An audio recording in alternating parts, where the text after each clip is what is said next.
Bueno, continuamos con la parte 3 del tema referente al sistema de telecomunicaciones móviles WSDMA, White Code Division Multiple Access. Bueno, como su nombre lo dice y como lo hemos planteado en las otras partes del tema, aquí los abonados se separan mediante códigos.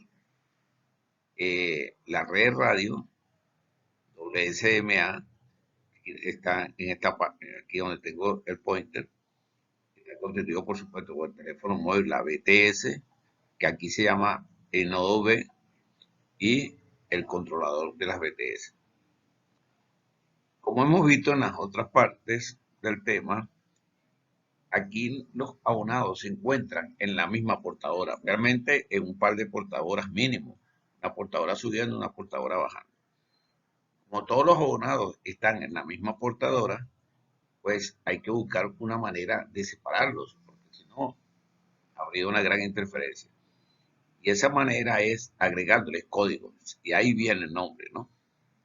Entonces, en esta parte del tema, vamos a presentar las características particulares que tiene la red radio cuando se dimensiona, porque es muy diferente, por ejemplo, como se dimensiona GSM.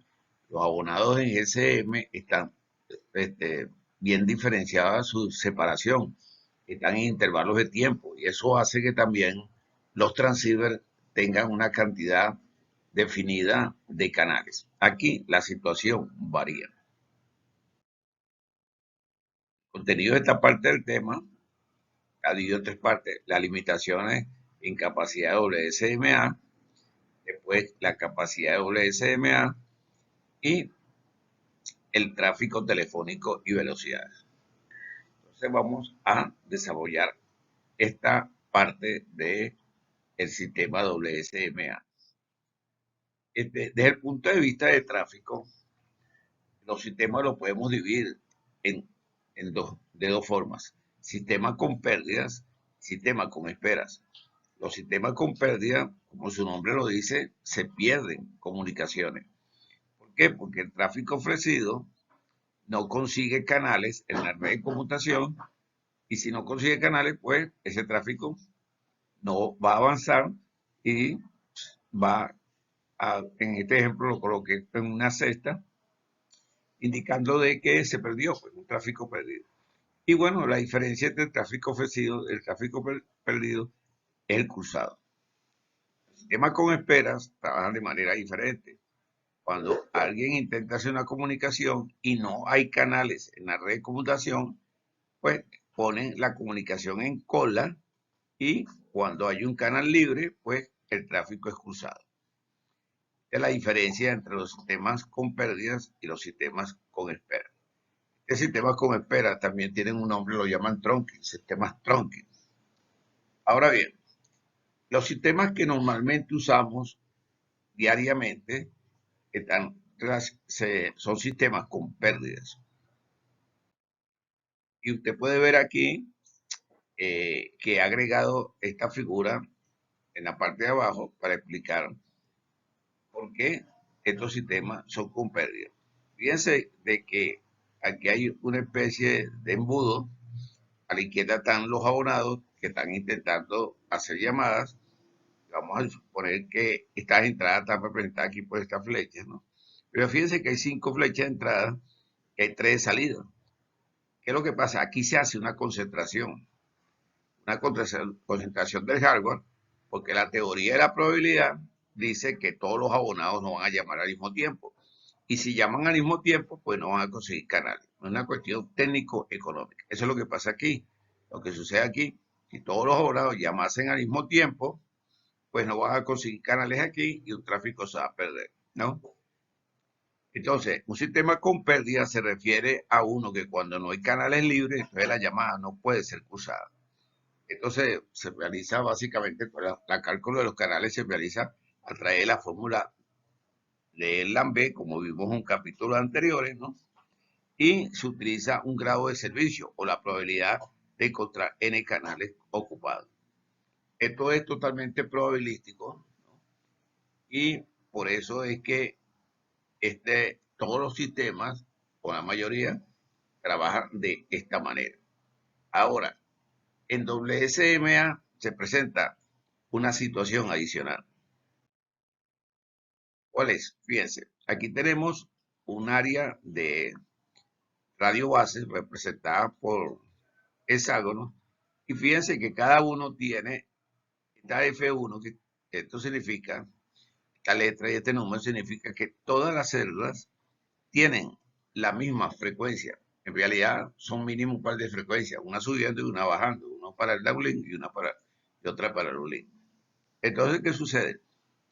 Que como todos los celdas tienen la misma par de frecuencia, pues si hay abonados dentro de esa celda y intentan hacer comunicaciones, pues va a haber mucha interferencia. Entonces, el sistema WSM es limitado por interferencia debido a que permite un reuso de frecuencia igual a 1. Un reuso de frecuencia igual a 1 es lo que se llama reuso universal de frecuencia, y 1 significa que se está repitiendo el mismo par de frecuencia.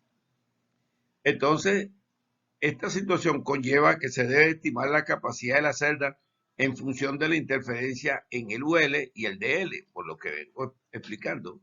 En el UL, por la interferencia producida por los mismos usuarios que lo están utilizando. El UL es el enlace de subida, entonces hay una serie de usuarios que están viendo la radio base y todos intentan comunicarse con la radio base, buscando una posibilidad de salida para una comunicación.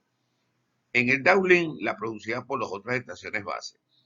En el downlink significa que ahora la comunicación viene de la radiobase hacia los usuarios, pero hay otras radiobases que están cerca.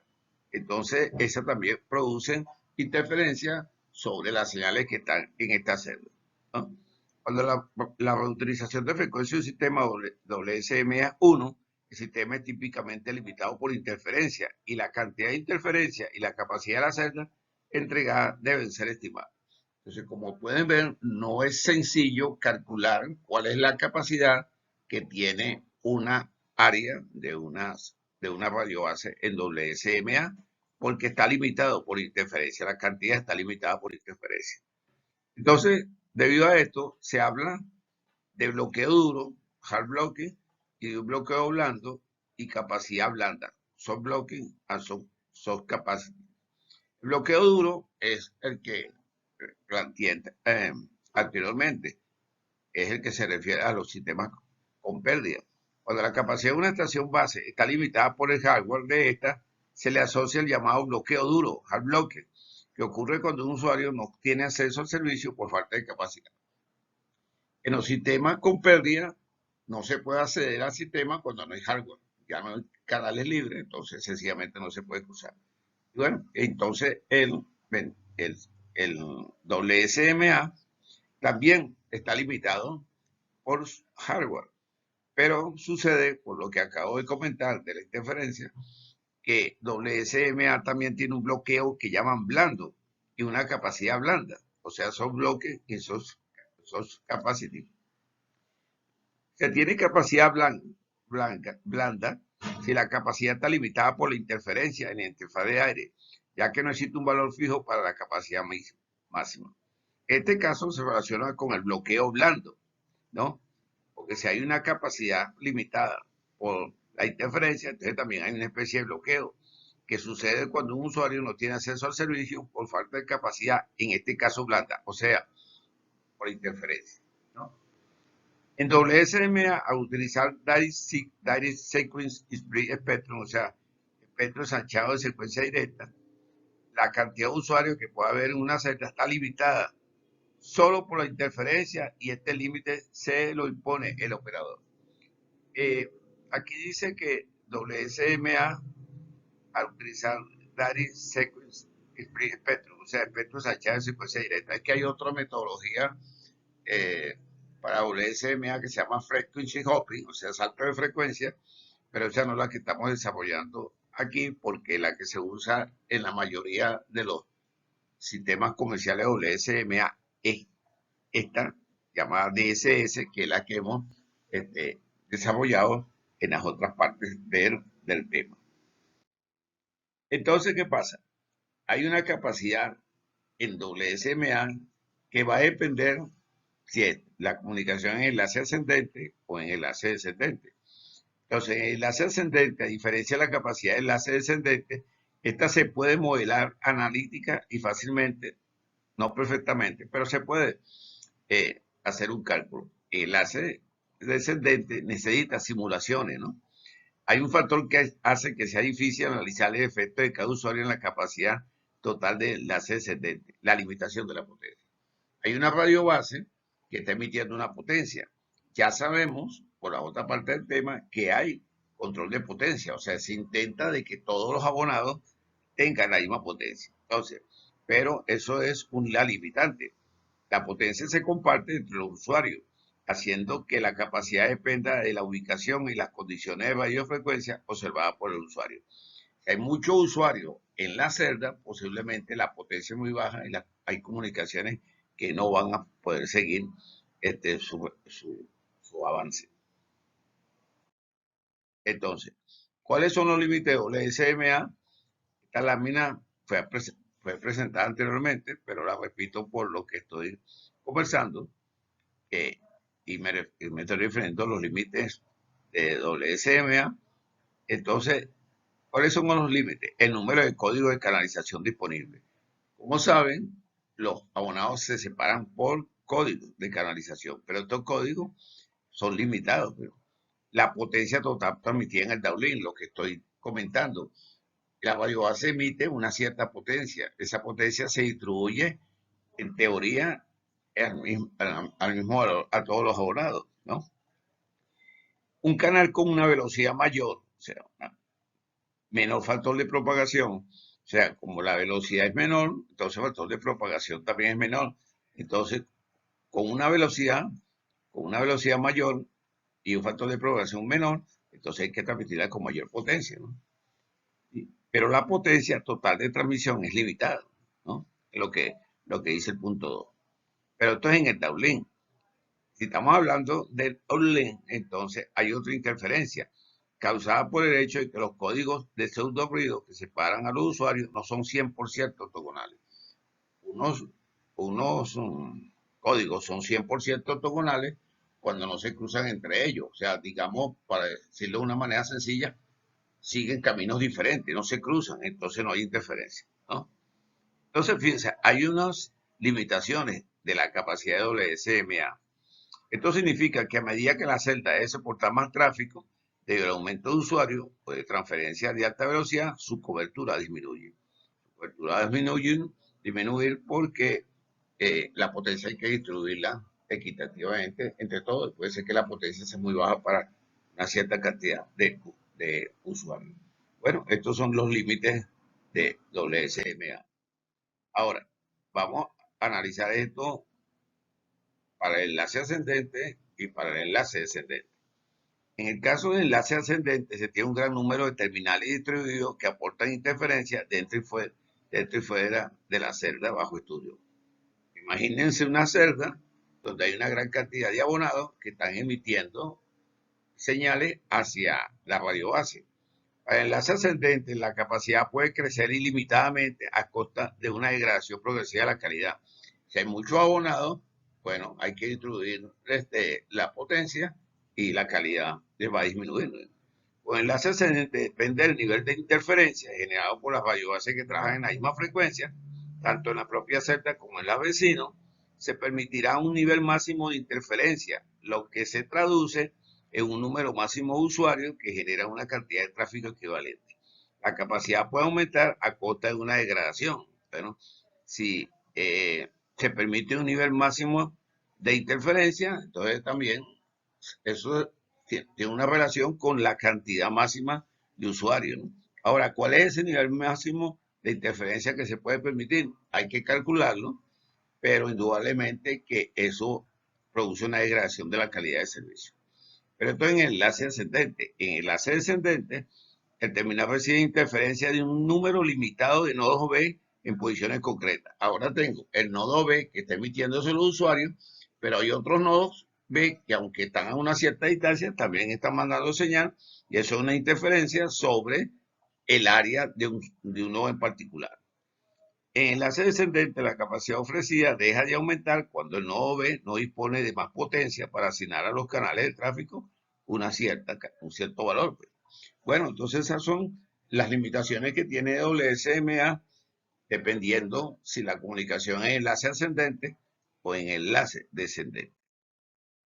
Esto lo podemos ver aquí, fíjense, en la parte de arriba, la figura de la parte de arriba a la izquierda, están los abonados, fíjense que están transmitiendo desde cada uno de ellos, eh, los, los teléfonos de los usuarios están transmitiendo de cada uno de ellos hacia una cierta radiobase. Esto es una interferencia entre las comunicaciones del mismo nodo B, ¿no?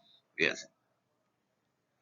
Recuerden que esto es el uplink, pues, la comunicación desde el teléfono hacia la radiobase. Entonces, las señales salen, cada una con su código, porque tienen códigos separados, pero indudablemente que hay una cierta interferencia.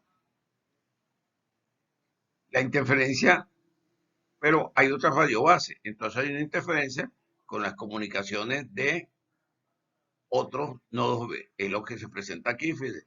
Este está emitiendo hacia acá, indudablemente que se está emitiendo hacia acá porque esta celda está más cerca, entonces una señal con mayor potencia, pero no puedes impedir que la señal también tome hacia otra nodo B y produzca interferencia. Y esta también, y esta también. Entonces, fíjense, las señales se disgregan, no solamente hacia el nodo B, donde están estos abonados, sino hacia otros nodos B. En el caso de enlace ascendente, se tiene un gran número de terminales distribuidos que aportan interferencia dentro y fuera de la celda de los estudios. Enlace ascendente, la capacidad puede crecer ilimitadamente a costa de una degradación. Pues usted puede poner muchos abonados, pueden entrar muchos abonados aquí, pero la capacidad se va a deteriorar en la medida que aumenta la cantidad de abonados. Eso es en enlace ascendente. Cuando vamos a enlace descendente nos presentamos la misma situación.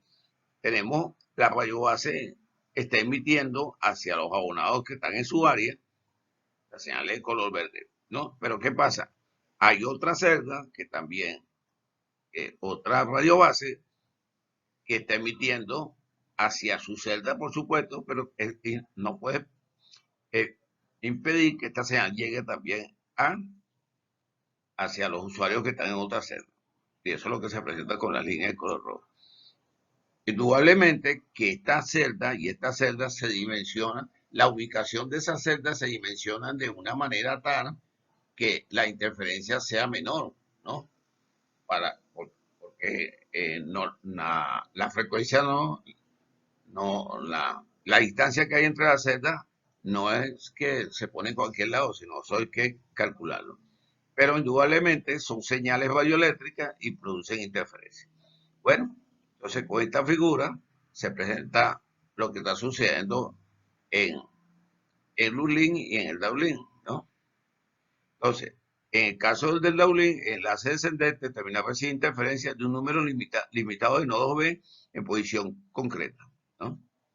En el enlace descendente, la capacidad ofrecida deja de aumentar cuando el nodo B no dispone de más potencia para asignar los canales de tráfico de los terminales. Claro, si él está distribuyendo su potencia sobre los abonados a través de las líneas verdes, pero las señales también interfieren sobre las otras, pues indudablemente que la potencia va a bajar.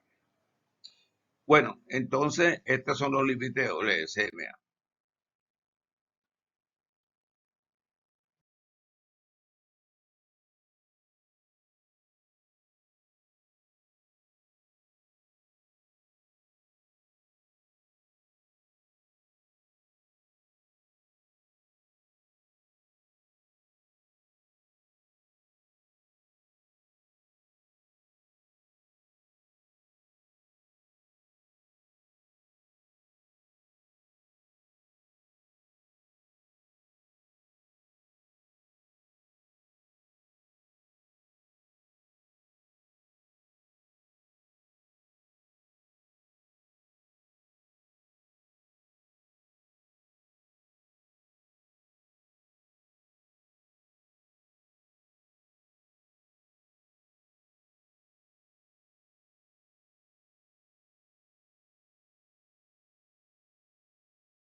En el apartado anterior hablamos sobre las limitaciones que tiene WSMA, tanto en el uplink como en el downlink.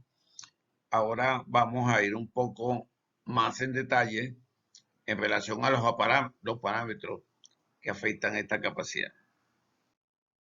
La figura muestra el flujo de señales eh, de una variobase WSMA, que es un ancho de banda. Vamos a decir que el ancho de banda está entre la raya que está en la parte superior donde tengo el pointer y la valla que está en la parte inferior donde tengo el pointer. Esto es 5 MHz y las señales viajan pues, por la interfaz de aire. Como todas están en la misma portadora, hay que separarlas para reducir la interferencia. ¿Y cómo se separan? Mediante códigos. Entonces, a cada aparato se le coloca un código diferente y por eso que las señales salen aquí con diferentes figuras geométricas, un rectángulo, horizontal, un cuadrado y así sucesivamente. Estas señales en teoría son ortogonales, ¿no? Pero en la realidad no lo son 100%. Por tanto, algunas de esas señales van a chocar en su viaje, en este caso del teléfono a la radio base, y eso es debido a la interferencia, ¿no? Entonces, en el caso del UL, la interferencia es producida por los mismos usuarios que la están utilizando. En el caso del DL, es producida por las otras estaciones.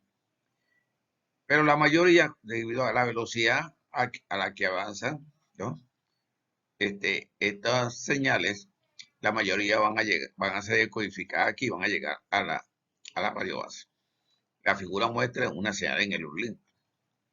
Bueno, en la metodología que se está usando para esta transmisión se llama espectro ensanchado por secuencia directa. Hay otra que es frequency hopping, salto de frecuencia, pero la metodología que se usa en los sistemas comerciales, la mayoría, la gran mayoría es este espectro ensanchado por secuencia directa. Cuando uno ve los videos de la Segunda Guerra Mundial,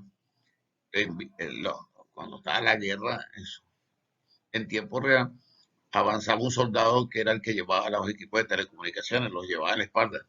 Eso es basado en CMA. Estamos hablando de los años 40.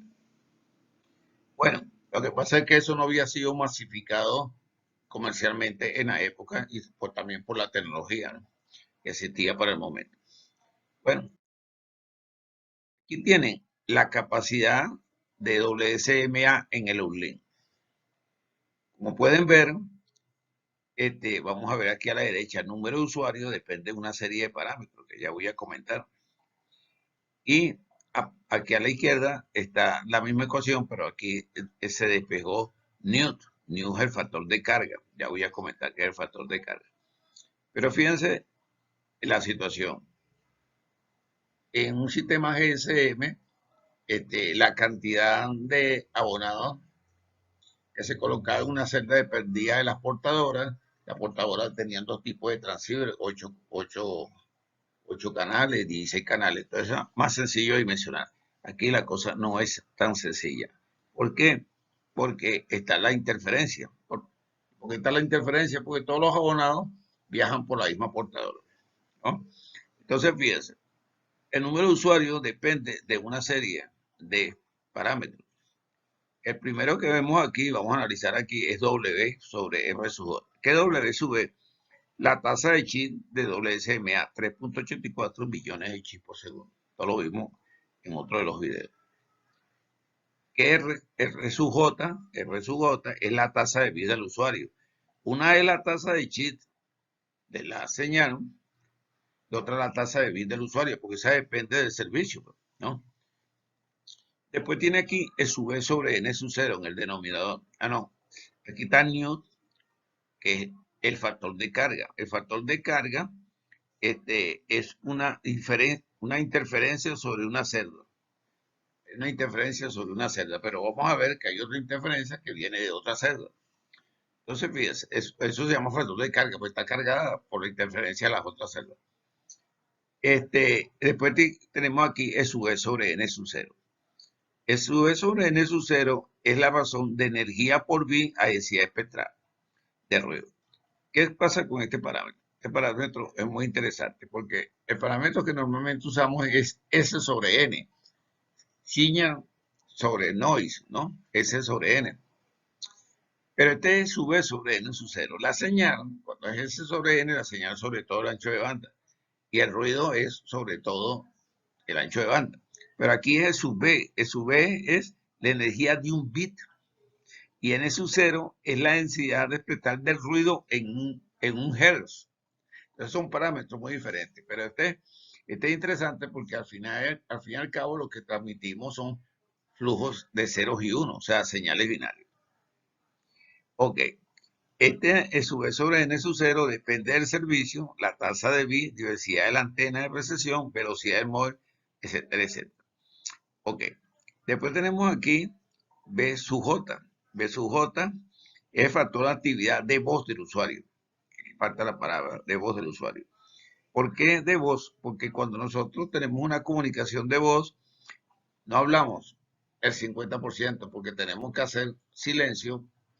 En el caso del español, igual que los otros idiomas, tenemos, cuando hablamos de alguna manera, aplicamos la sintaxis del español, nos detenemos punto y coma, y así sucesivamente. Entonces aquí dice que para la voz de 0.67, asumiendo un 50% de actividad de la voz. Para el tráfico de datos, este valor es 1, porque no hay silencio cuando transmitimos datos. Después tenemos este B sub J. Y después el I, que es la razón de interferencia de otra celda a la propia, lo que decía, hay interferencia de otra celda. Como pueden ver, para calcular el número de usuarios en el uplink de un sistema WSMA, de una variobase del área que cubre una variobase WSMA, no es sencillo. Cuando analizamos el sub sobre n sub 0, este parámetro es debido a que lo que realmente transmitimos son unos y ceros, señales binarias. Es su vez que la cantidad de energía presente durante la duración de un bit y en su cero la densidad de energía de ruido en un hertz, ¿no? Ahora bien, si abrimos esta ecuación, tenemos que su vez sobre n sub 0 es igual a energía de bit sobre densidad de ruido, que es lo que acabo de decir, ¿no? Es un parámetro interesante porque depende del tipo de modulación que se aplica. Si nosotros abrimos esta ecuación, nos da ancho de banda sobre tasa de bit.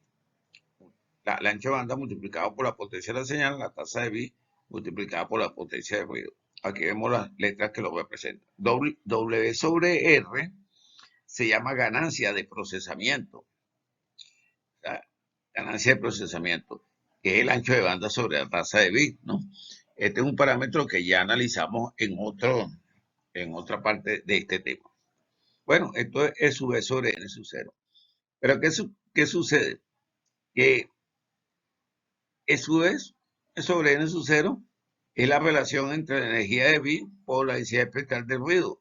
Pero ¿qué sucede? Que hay otras señales en el caso de WSMA. En el caso de WSMA, hay una interferencia que se adiciona a esta, ¿no? Que es un ruido adicional debido al proceso de ensanchado y desensanchado. Fíjense que las señales se ensanchan agregándole los códigos y se ensanchan cuando se le quitan los bits, ¿no? Entonces, aquí hay como una especie de interferencia adicional y eso es lo que lo hace interesante, ¿no? Entonces, se necesitará una relación en su vez sobre n sub 0 determinada para garantizar una mínima calidad en el enlace. Y aquí es donde viene el inconveniente, cómo determinaron ese valor, ¿no? De su vez sobre n sub 0. Ahora, hablemos del factor de carga. El factor de carga, ¿a qué se refiere? Que la celda está cargada por otro usuario. Se puede ver en la figura que hay 3 celdas. Celda A, celda B y celda C. Recuerden que cada celda tiene la misma frecuencia, pues estamos usando el factor de uso 1. Tiene la misma frecuencia, esta tiene la misma frecuencia, esta tiene la misma frecuencia. Lo que tienen diferente es la planificación de los códigos. Esta tiene unos códigos frente a esta y esta a esta. Pero también hay control de potencia. Entonces, ¿qué sucede? Aparte de eso, esta celda está colocada a una cierta distancia de esta celda y esta celda C a una distancia de esta.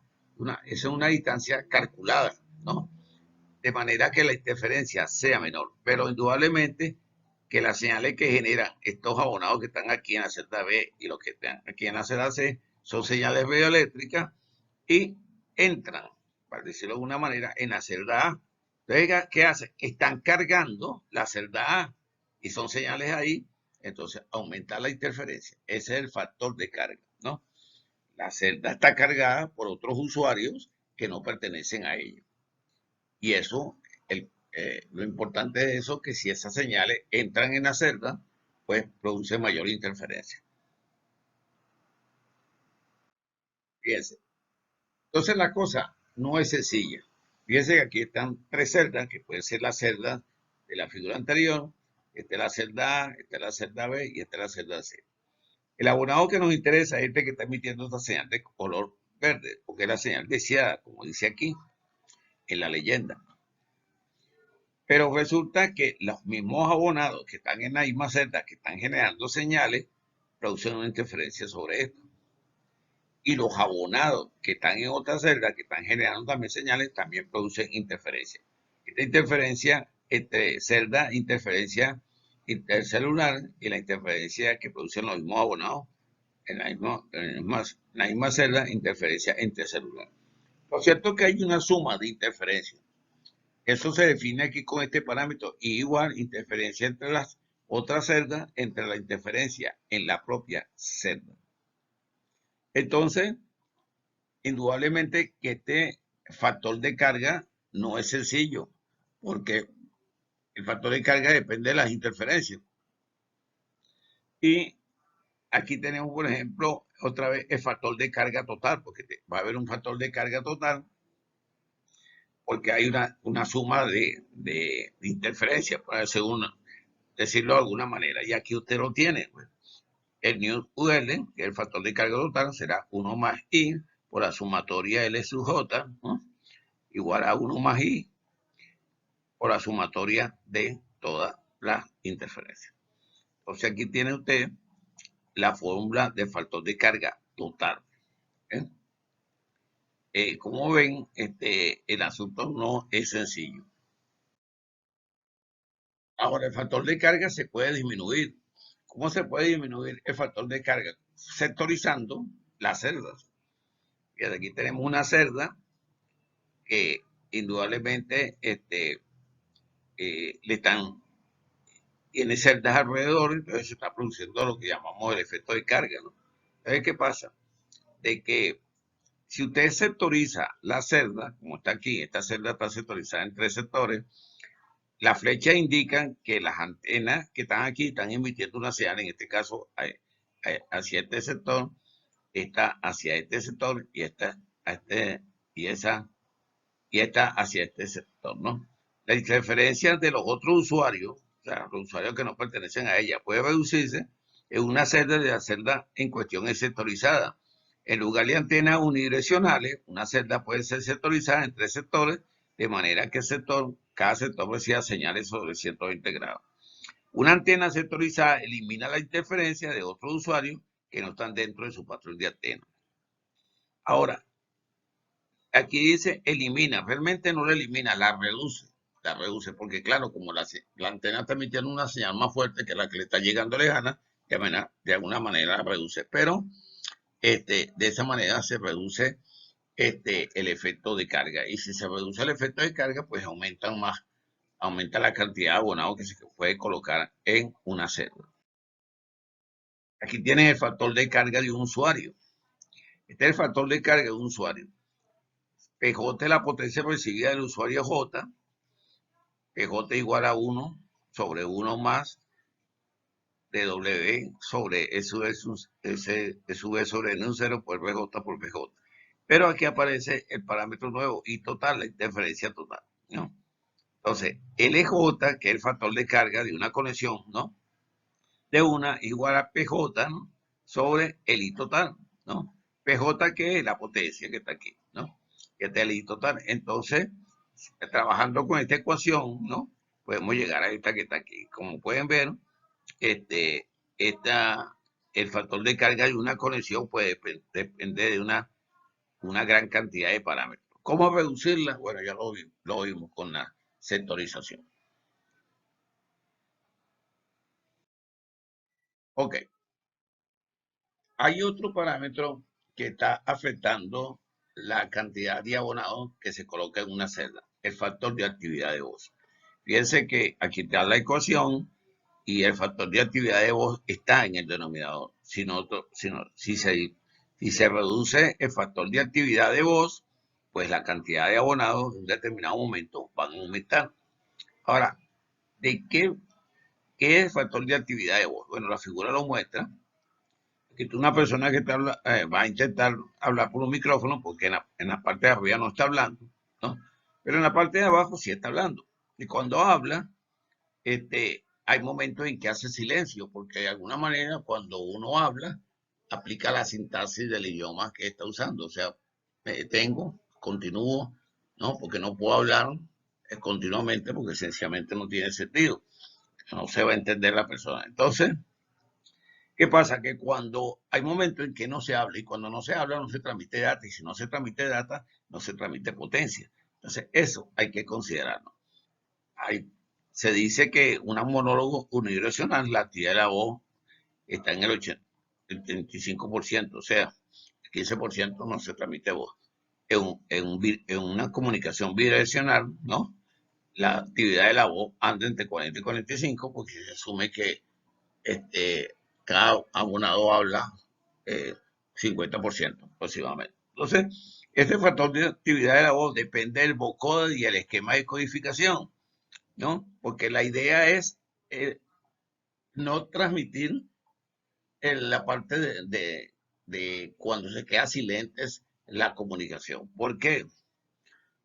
Porque se usan unos codes de tasa variable. Fíjense, cuando se habla, pues se habla harto, se habla bajo o se deja de hablar, lo que dice aquí, silencio. Entonces, estos son los vocoders de tasa variable, lo cual significa que la rata de salida es ajustada de acuerdo a la cantidad de voz que se utiliza. Por ejemplo, si el usuario está hablando durante parte de la conversación, la rata de salida del vocoder baja de manera de prevenir la transmisión de potencia innecesaria. Es lo que muestra aquí.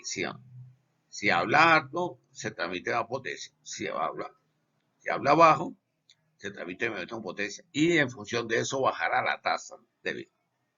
Entonces, la tasa de bit. Y como las estadísticas que dije ahora dicen que en una comunicación los abonados hablan el 50% cada uno, entonces el uso de vocoder de tasa variable reduce la potencia total de interferencia en un factor que se llama factor de actividad. Este que está aquí, factor de actividad de la voz.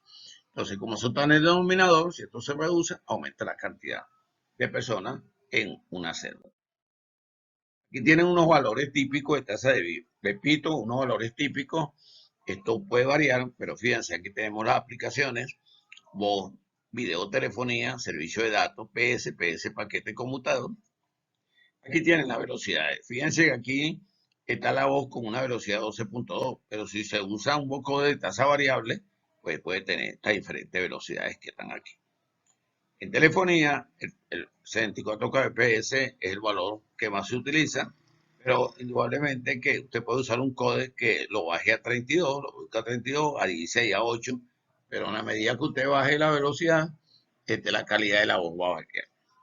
Servicio de datos, estos son valores típicos, 64, 128, ¿no? Pero, como les digo, estos son valores generales. Fíjense, hemos estado hablando del Lulín, hablemos del Darlín otra vez. En el Lulín, bueno, tenemos la radio base. La radio base está emitiendo sus señales a los usuarios que están en su sector, ¿no? Entonces, en la medida que haya más abonados, pues la potencia se va a distribuir entre más abonados. Entonces hay momentos que no va a disponer más potencia, y entonces ya no hay más abonados. Se puede introducir más abonados. Aparte de esto, las señales que vienen de las otras radiobases actúan sobre los abonados que están en la celda, todo lo del factor de carga que comenté anteriormente, y bueno, hace que se reduzca la capacidad. Entonces dice, en el descendente la capacidad ofrecida deja de aumentar cuando el nodo B no dispone de más potencia para asignar a los canales de tráfico de los terminales, ¿no? Entonces, ¿por qué? Porque en el downlink la potencia transmitida se comparte entre todos los usuarios, ¿no? Entonces, eso es lo que la reduce, ¿no? Esto conlleva a que el cálculo de la capacidad en el downlink sea más complicada que la del uplink. Porque en el otro caso, en el uplink, es más sencillo porque cada usuario, o sea, cada persona que tiene un teléfono, cada persona que tiene un teléfono, el teléfono tiene una batería y eso es con su propio amplificador. En cambio aquí no, aquí hay un amplificador que está transmitiendo para todos, a pesar de, y tratando de distribuir la potencia entre todos iguales por el control de potencia. Entonces lo que lo hace más complicado. Hace más complicado el cálculo de dimensionamiento. Aquí tienen la capacidad en el downlink. En realidad no aparece la capacidad del downlink, sino el factor de carga. De nuevo vuelvo a mostrar la figura anterior, donde el factor de carga es un elemento, un parámetro eh, un poco complejo de calcular, porque depende de la interferencia que hay en la propia celda con la interferencia que viene de otra celda. ¿Y qué pasa? Que se supone que las señales son ortogonales para señales. ¿Qué es una señal ortogonal? Aquella que no se cruzan, para decirlo de una manera muy sencilla. Y si no se cruzan, no hay interferencia. Entonces, el término, aquí aparece un término alfa sub j, que corresponde al factor de ortogonalidad en el downlink, ¿no? Entonces, el WSM emplea códigos ortogonales en el downlink para separar el tráfico de cada usuario. Cuando la ortogonalidad es igual a 1, los códigos están perfectamente ortogonales. ¿Por qué? Porque si es 1, se supone que no se están cruzando. Pero eso no es la realidad. Y entonces típicamente hay una ortogonalidad que va entre 0,4 y 0,9. Debido a que la interferencia que recibe el usuario de otra celda depende de la ubicación de este, se utiliza el promedio. Por eso que esta fórmula que está aquí, la repetí aquí abajo, pero con el promedio. Por eso que tiene la rayita encima, ¿no? Entonces, entra en juego en el downlink, en la capacidad del downlink, un parámetro que se llama factor de ortogonalidad. Fíjense, aquí hay una manera muy sencilla de explicar esto de la ortogonalidad. Aquí hay dos flujos de bits, ¿no? Que se van a transmitir, ¿no? Vamos a suponer que este es el flujo de bits que se va a transmitir y este es el código. Entonces vamos a convolucionarlo. Entonces le aplicamos en la compuerta XOR. Acuérdense de la época de la universidad, cuando nos enseñan la compuerta XOR, ¿no? Entonces, la compuerta XOR tiene dos entradas, 0, 0, produce una salida 0, 0, 1 de entrada, produce una salida 1, 1, 0 de entrada, produce una salida 1, 1, 1 de entrada, produce una salida 0. Estoy refiriendo a la universidad cuando nos daban electrónica. Si usted le puede, si esta es la señal que se va a transmitir y este es el código, todo un ejemplo, en realidad el código debería ser mayor porque se supone que el código va a ensanchar, debería ser un flujo de bits de mayor cantidad de bits aquí, porque para eso es el código, para ensanchar la señal, pero esto es un ejemplo. Porque lo que quiero es aplicarle a la compuerta XOR. 1 con 1, 1 con 1 me da 0. 1 con 0 me da 1. Y así lo aplico. Entonces, el resultado de convolucionar estas dos señales es que la cantidad de 0 y bits iguales, entonces esto es una señal ortogonal. Si no da la misma cantidad, fíjense que quedan 3 bits, 1 y un 0 no son ortogonales. Esto es una manera muy sencilla de tratar de explicar la importancia de la ortogonalidad. Entonces, si volvemos a la capacidad en el downlink, en este caso el factor de carga, que es lo que está mostrado aquí, bueno, aquí están la gran cantidad de parámetros, ¿no? El factor de actividad de voz del usuario, 0,58 por voz, asumiendo un 50% de actividad de voz. Para el tráfico de datos, el valor es 1. El V sobre N sub 0, este es un parámetro que, como expliqué, depende del servicio, de la tasa de bits, la diversidad de la antena, ¿no? De recepción, velocidad del móvil, ¿no?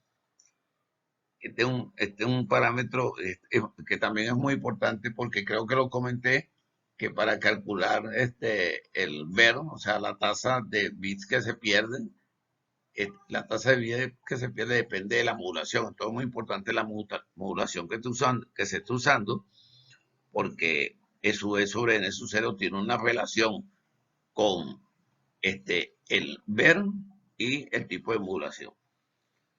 Aquí tenemos la tasa de chips, este es 3.84 millones de chips por segundo.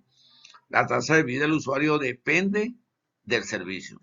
Esto es lo que he mostrado. La ortogonalidad del canal para el usuario, bueno, depende de la propagación por multitrayectoria, ¿no? Si es 1, la ortogonalidad es perfecta, la señal no se cruza, pero esto no es lo que sucede en la realidad. Y si es 0, pues no existe ortogonalidad, esto no debería ser. Y es la razón entre la potencia recibida de otra celda a la propia por parte de un usuario, ¿no? Para cada usuario se tiene un valor distinto, ya que depende de su posición en la celda y el envejecimiento. Claro, no es lo mismo estar cerca que estar lejos de la antena. El promedio de factor de ortogonalidad, eso es lo que venía estoy diciendo, el alfa que está aquí, 50% para los vehículos, 90% para los peatones. Si va un vehículo, pues hay una cierta velocidad y se pierde que las señales estén separadas, ¿no? Claro, si te está caminando, pues es mucho más fácil mantener el factor, ¿no? Y es el promedio ahí para los usuarios de la celda, ¿no? Bueno, estos son los parámetros que afectan el factor de carga de la capacidad en el downlink. No es sencillo el dimensionamiento de un sistema WSMA. Aquí tienen la capacidad, las capacidades de servicio de voz y videotelefonía, tanto para el uplink para el downlink. En el caso de voz, pueden caber en el uplink 61, en el downlink 43. En el caso de videotelefonía 15 y 16, probablemente te necesita más recursos, menos abonados. Pero estos son valores eh, que pueden variar, ¿no? Son unos valores realmente referenciales. Y tenemos las capacidades, ¿no?, de usuario por celda para el uplink o para el downlink para diferentes servicios. Capacidad de voz 60% de actividad, 61 en el uplink, 43 en el downlink. Capacidad video telefonía 100% de actividad, 15 y 16. Y así están para los otros valores 64, 128, 384 con 100% de actividad. Fíjense que va a variar la cantidad de abonados que haya en la celda, tanto para el uplink como para el downlink. Ahora, ¿qué sucede en la realidad? Que en una celda hay diferentes servicios, porque todo el mundo no está aplicando el mismo servicio, ¿no? No puede ser que esté mandando una data o esté tratando de acceder a una página web. Entonces, estos son valores referenciales.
Ahora vamos a desarrollar la manera como se maneja el tráfico telefónico y las velocidades en WSMA. Entonces vamos a empezar con el tráfico telefónico. Esta figura es de el tema de tráfico. La traje aquí de vuelta para volver a retomar el concepto de tráfico telefónico. Cuando estoy hablando de tráfico telefónico me refiero a la voz, al tráfico producido por la voz. Una figura donde hay una aglomeración de gente, indudablemente que alguno de ellos está utilizando el teléfono y indudablemente que hay una comunicación, sube por esta flecha, llega a la antena, la señal baja por el cable coaxial o la fibra óptica y llega a la BSC. Después la comunicación sale de esta BSC hacia la RNC, o sea, el controlador. Si es posible, instalar fibra óptica por el pavimento. Si no es posible, entonces la señal que viene de aquí, cuando llega a la antena, baja por la fibra óptica o el cable coaxial y llega a la BSC, pero en vez de seguir por aquí, bueno, en su camino hacia la RNC por el pavimento, como no es posible, entonces vuelve a subir por la fibra óptica la señal, por el cable coaxial, y se transmite por el aire al RNC. Son las dos posibilidades, o se instala fibra óptica para conectarse con el RNC, o se va por microondas. Pero en cualquiera de los dos casos, hay que dimensionar la BTS, en este ejemplo. Indudablemente que ahí menciona también el RNC de las centrales, pero me estoy dirigiendo, hablando específicamente del cálculo de la BTS. Ya se hicieron ejercicios en el tema de tráfico al respecto para calcular cuántos canales y portadoras se colocan en el nodo B. Para eso hay que usar tráfico telefónico. Tráfico telefónico, como lo definimos en el tema referido al mismo, se expresa como el producto del número de llamadas n por el tiempo promedio de cada una de ellas. Fíjense que es el tráfico telefónico, se mide una unidad llamada Erlang, en honor a un señor que dedicó parte de su vida a este estudio. ¿Qué pasa con el tráfico telefónico? Que el tiempo promedio, el tiempo que se coloca a cada comunicación es promedio. Y eso en la vida real no es así, porque personas hablan muy poco, otras hablan mucho. Entonces no es fácil saber qué tiempo hay que aplicarle a cada comunicación. Por eso se usa un tiempo promedio. Se dimensiona, después que se dimensione el sistema y empiece a funcionar, hay que hacerle seguimiento de manera de saber a través del centro de operación y mantenimiento si las rutas estuvieron bien dimensionadas o no estuvieron bien dimensionadas. Entonces habrá que aumentar canales o quitar canales. Puede ser que haya sido subdimensionada o sobredimensionada. Bueno, de hecho, es que el tráfico es igual al número de llamadas por el tiempo promedio. Pero hay otra manera de ver esto. Decir que el tráfico es igual a la BHSA, los intentos de llamada en la hora pico, por el mi holding time. O sea, el mi holding time sigue siendo el tiempo promedio que hablamos ahora. Ahora lo estoy llamando mi holding time, ¿no? Entonces, pero el concepto de Erlang sigue siendo el mismo. Es un canal ocupado durante una hora. ¿Por qué durante una hora? Porque medimos el tráfico en la hora de mayor tráfico para el área donde estemos dimensionando. Ahora, mi holding time es el tiempo promedio, ¿no? Pero lo que cambia con respecto a la otra ecuación es este parámetro, VHCA. ¿Qué significa VHCA? Los intentos de llamada que haga una persona. ¿Por qué? Porque puede ser que sea un niño que tomó el teléfono, por decir algo, y levanta o envía un número y es un intento de llamada. La comunicación no se estableció, pero es un intento de llamada. Hay otro intento de llamada que sí culmina. Hay otro intento de llamada que la comunicación comenzó, pero después se dejó por la mitad, ¿no? Entonces, eso es lo que hace este parámetro. Mide todos los intentos de llamada. Entonces, el tráfico también se puede medir por los intentos de llamada por el MHT, que en este caso es el tiempo promedio de la llamada.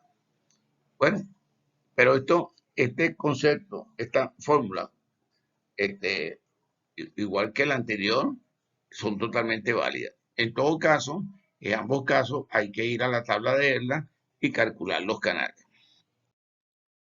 La fórmula B de Erlang, que es la fórmula que se utiliza cuando el sistema es con pérdida, que tiene tres parámetros. El grado de servicio pérdida, N es el número de canales y A es el tráfico total ofrecido durante una hora pico. Realmente esta fórmula no es sencilla, pero afortunadamente está tabulada. Hay libros que la tienen totalmente tabulada. También se consiguen calculadores automáticos en internet. O sea que no es muy complicado la utilización de esta fórmula en la actualidad. Esta es una parte de una hoja de la tabla de Erlang. Ven el sistema con pérdida. Al lado izquierdo, al extremo derecho están los canales. En la parte superior está el grado de servicio y lo que está, estos números que están aquí en esta área es el tráfico. Son números que varían de acuerdo al grado de servicio. El grado de servicio es el tráfico que usted decide perder.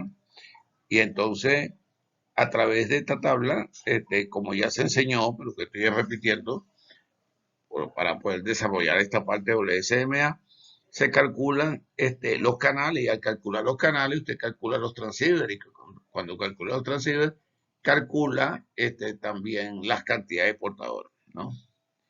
Todos los elementos de un sistema no se dimensionan con la tabla B de Erlang. Hay otros que hay que mencionarlos con la tabla C de Erlang, que es lo que se refiere al tráfico en cola, ¿no? Le ponen las comunicaciones en cola. Entonces, fíjense, aquí hay un ejemplo, fíjense, con un grado de servicio 0,2 y, y con un tráfico de 8,2003 da 14 canales. Y con los canales, pues usted calcula los transceivers y calcula, como he dicho, la frecuencia. Bueno, ahora bien, estamos en WSMA. El WSMA tiene la posibilidad de conectarse a conmutación de circuitos y a conmutación de paquetes, ¿no?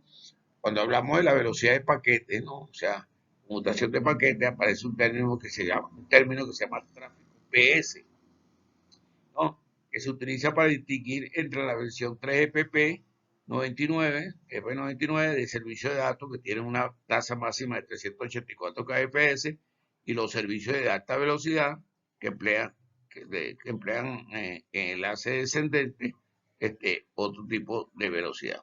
¿Sí? Entonces, ¿qué pasa? ¿A qué se refieren estas versiones? Bueno, que cuando se van desarrollando los sistemas de cualquier tipo de sistema, pero como estamos hablando, en este caso de SMA, aparecen versiones, ¿no? Y cada versión que aparece va agregándole facilidad y características, lo que llaman en inglés feature, ¿no? Por supuesto también le agregan hardware, ¿no? Entonces, por eso es que dice aquí que el tráfico PS se utiliza para distinguir lo que se presentó en la versión 3GP99 de otra que apareció posteriormente, M99. Lo cierto es que hay que calcular esas velocidades, ¿no? De aquellos servicios que utilicen PS. ¿Y cómo se mide? El volumen de tráfico se mide en kbyte por hora, ¿no? Tanto en el enlace ascendente como en el enlace descendente. A WSMA se le agrega en la interfaz de aire un nuevo servicio, una nueva tecnología, no servicio, una nueva tecnología que se llama High Speed Packets. El nombre dice a qué se refiere. Acceso de paquetes de alta velocidad. Como WSMA es una interfaz de aire que se conecta a la red central de una red central que tiene conmutación de circuito y conmutación de paquetes, pues se puede transmitir paquetes. ¿Cómo se transmite estos paquetes? Pues lo veremos en el próximo capítulo, donde le voy a dedicar una parte importante de ese capítulo a hablar de la vía por donde se transmite la data. Pero lo cierto es que a WSMA se le agrega en la interfaz de aire esta tecnología que se llama HSPA. Fíjense que significa High Speed Packet Access, pero ella está constituida por dos partes, HSUPA y HSDPA. Fíjense que el nombre es igual, el acrónimo es igual, pero lo que lo diferencia es la letra que está en el medio, que dice U del uplink y D del downlink, porque hay HSUPA, o sea, ascenso de paquete de alta velocidad en el uplink y ascenso de paquete de velocidad de alta velocidad en el downlink.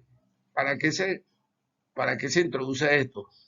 Para agregar a WSMA una serie de servicios nuevos y entre ellos está la variación de la modulación. La variación de los tipos de modulación es muy importante porque aumenta la velocidad y gracias a HSPA la velocidad de WSMA va a aumentar por encima de 2 MPS, que es la básica. Y esto ha sido interesante porque cuando usted le agrega a WSMA HSPA, al aumentar la velocidad por encima de 2 MPS, se llega a una velocidad tal, o sea, se llega a una velocidades tales que si usted le agrega otra tecnología llamada MIMO, la velocidad puede llegar a competir con LTE si si en LTE no se usa los 100 MHz, los 20 MHz en el doble. LTE tiene diferentes velocidades, 20 MHz, 15 MHz, 10 MHz, 5 MHz. Si el ancho de banda que usa una operadora no es de 20, sino 10, 5, con WSMA pueden llegar a esa velocidad. Bueno, y eso es una de las cosas que ha mantenido vigente a WSMA, porque le agregaron HDCPA. Aquí lo digo, el estándar de 3GPP, la versión 5 de WSMA, introduce HDCPA, que es en el primer paso, porque lo primero que se hizo fue introducir el acceso de paquete de alta velocidad en el downlink, ¿no? Y después se agregó en la versión 6, fíjate que esta apareció en la versión 5, esta en la versión 6, en la versión 6 aparece HSUPA, donde se aumentó la velocidad para el uplink. Ambas tecnologías juntas, HSPA más HSUPA, es lo que se llama HSPA, que es lo que está aquí arriba, High Speed Packet Access. Bueno, entonces esta es la razón por que se le agregó a WSMA para aumentar la velocidad, pero no es solamente eso, como vamos a ver en el capítulo que viene, el agregar HSPA ha permitido otros features, otras características muy importantes para WSMA. Ahora bien, hay unos valores referenciales para dimensionar. Ya comenté eso en la segunda parte, en el apartado anterior de este video, hablé de esto, pero aquí hay otros, fíjense. Un valor referencial para dimensionar voz a 12.2 kbps. Acuérdense que se usa un códec de velocidad variable. Este es un ejemplo. Puede ser circuit switching a 74 kbps cuando se usa conmutación de circuitos. Video streaming a 16 kbps. HSPA y la tasa HSUPA será determinada por el entorno del UD y la carga de la radiobase, ¿no? Fíjense que la multitasa, que es lo que me refiero cuando cuando hablé de 12.2, es un formato de compresión de audio optimizado para codificación de voz. Entonces, cuando hablamos de voz, también es posible, aparte de 12.2, tener 10.2, 795, 740, 670, ¿no? ¿Por qué se usa esto? Bueno, lo expliqué con el factor de actividad de la voz. Cuando hablamos, cambiamos la potencia de la voz, y cuando se cambia la potencia de la voz y esta baja, entonces también baja la tasa de bit y eso es utilizado por WSMA para aumentar la cantidad de abonados en una celda. Tienen algunos tipos de servicios. Aquí está otra vez lo que estoy comentando, voz AMR a 2.2, pero esto varía dependiendo de la tasa que esté usando el vocoder. Podemos tener voz a 74 kbps, streaming a 16. Hay un servicio interactivo que da una velocidad de 64 en el UL, 74 en el DL, y aquí tenemos HSPA. Debería también estar aquí, mejor dicho, perdón, HSPA. Aquí se incluye HSUPA y HSDPA. Bueno, estos son algunos de los servicios, realmente son una gran cantidad, solamente coloqué esto, pero hay unos cuantos servicios que se ofrecen a través de WSMA porque no puede ser esto solo. Entonces, hay una fórmula para calcular el tráfico. Por ejemplo, el tráfico de conversación PS, el tráfico PS por suscriptor igual a kbps por 3600 o 3024 por 8. Eso da la unidad es kbyte entre horas. Aquí tienen qué significa cada uno de ellos. Observen que aquí dice kbps, velocidad por suscriptor. La velocidad que se pone aquí va a depender del servicio, el código que esté usando, ¿no? Los demás parámetros están explicados aquí, 3600 segundos en una hora, 1024, la conversión de 10 a 3 a 2 a la 10 y 8 igual los bits en byte. Esta es una fórmula, el tráfico de conversación PS. Aquí tenemos el tráfico de conversación HSPA, ¿no? Es más o menos la fórmula parecida, ¿no? Pero aquí se usa gigabytes por mes, por 2 a la 20 sobre 30 por 10, ¿no? Y la unidad es kbyte entre la hora pico, ¿no? Bici agua, lo que quiere decir este BH que está aquí, ¿no? Ahora más ocupada.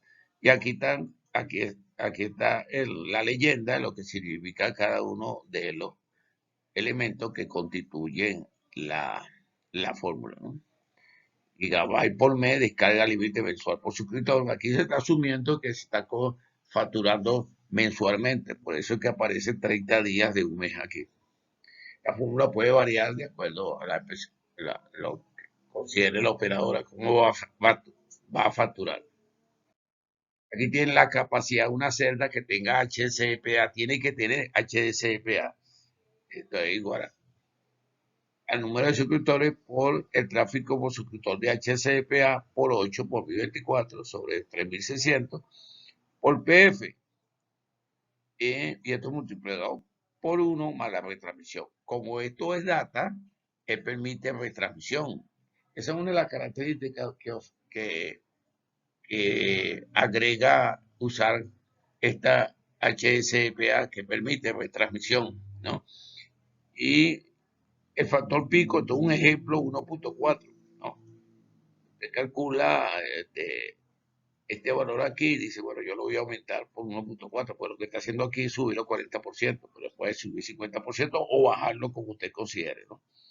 Y la tasa de transmisión, fíjense que es muy pequeña, es 1% porque la retransmisión se produce si hay una falla en las señales que se envían. Si se manda una data del teléfono móvil a la radio base y no llega, la radio base le va a decir al teléfono que la repita. Entonces esta es la tasa de retransmisión, pero se asume que la calidad del canal es muy buena y que las retransmisiones van a ser pocas. Por eso es que está aquí el 1%. Aquí tienen el tráfico por suscriptor por HSUPA, o sea, High Speed en el Outlink, ¿no? O sea, paquete de acceso a alta velocidad en el Outlink, otra es una fórmula muy parecida, gigabyte por mes por 2 a la 20, entre 30 por 10, y se mide en kbyte por VH. Y aquí tienen la leyenda, lo que significa cada uno de los elementos que constituyen la fórmula. Aquí tienen la capacidad de la celda HSUPA, otra vez parecida a la anterior, solamente que estamos hablando del tráfico de HSUPA. El número de suscriptores por el tráfico por suscriptor de HSUPA por 8 por 24 sobre 1300.